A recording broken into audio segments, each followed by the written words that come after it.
आपल्या लाडक्या बाप्पाचं आज आगमन झालेलं आहे। त्या संदर्भातल्या बातम्या पाहूयात। राज्यभर गणेशोत्सवाचा उत्साह पाहायला मिळतोय। विधिवत पूजा आणि परंपरेप्रमाणे लालबागच्या राजाची प्राणप्रतिष्ठा पार पडली। यंदा राजाचा दरबार हा मयूर महालामध्ये आहे। तसंच लालबागचा राजा मयूरासनावर विराजमान झालाय। चरण स्पर्श आणि मुखदर्शन अशा 2 रांगांद्वारे गणेश भक्त लालबागच्या राजाचं दर्शन घेत आहेत। लालबागचा राजा मयूरासनावर विराजमान झालेला आहे, तर गणेश गल्लीचा राजा, त्याच्यानंतर चिंतामणीचा चिंतामणी, उज्जैनच्या महाकालेश्वर ज्योतिर्लिंगाचा देखावा हा गणेश गल्लीच्या राजाच्या ठिकाणी साकारण्यात आलेला आहे। थेट जाणार आहोत तर लालबागमध्ये विनायक डावरुंग आमचे प्रतिनिधी आमच्या सोबत आहेत। विनायक, आज सकाळपासूनच भाविकांची मोठी गर्दी आहे लालबागच्या राजाचं दर्शन घेण्यासाठी।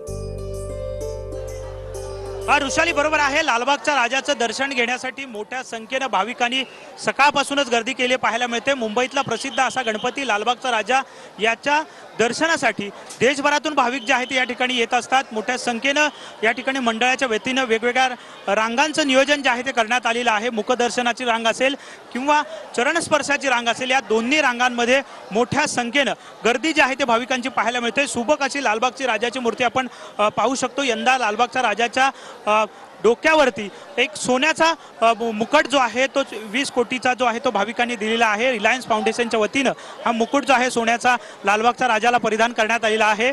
मयूर आसनावरती लालबागचा राजा जो आहे तो विराजमान झालेला आहे आणि मयूर महल लालबागच्या राजाच्या मागे साकारण्यात आलेला आपल्याला पाहायला मिळतो। पहिला दिवस आहे। पहिल्या दिवशी मोठ्या प्रमाणात ही गर्दी जी आहे ती भाविकांची आपल्याला या ठिकाणी पाहायला मिळते।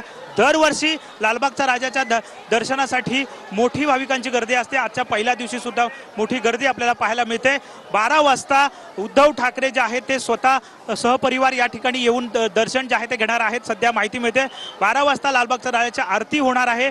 त्यावेळी काही वेळ रांगा ज्या आहेत त्या थांबवल्या जातात, परंतु आपण जर पाहिलं तर सकाळपासूनच भाविकांची मोठी गर्दी लालबागच्या राजाच्या चरणी पाहायला मिळते। नवसाचा पावणारा गणपती अशी लालबागच्या राजाची ओळख आहे आणि त्यामुळेच गेल्या अनेक वर्षापासून ही ख्याती लालबागच्या राजाची प्रचिती जी आहे ती प्रत्येक भाविकाला येते आणि त्यामुळे आवर्जून भाविक जे आहेत ते या ठिकाणी दर्शनासाठी येतात। धन्यवाद विनायक, तुम्ही दिलेल्या सविस्तर माहितीसाठी।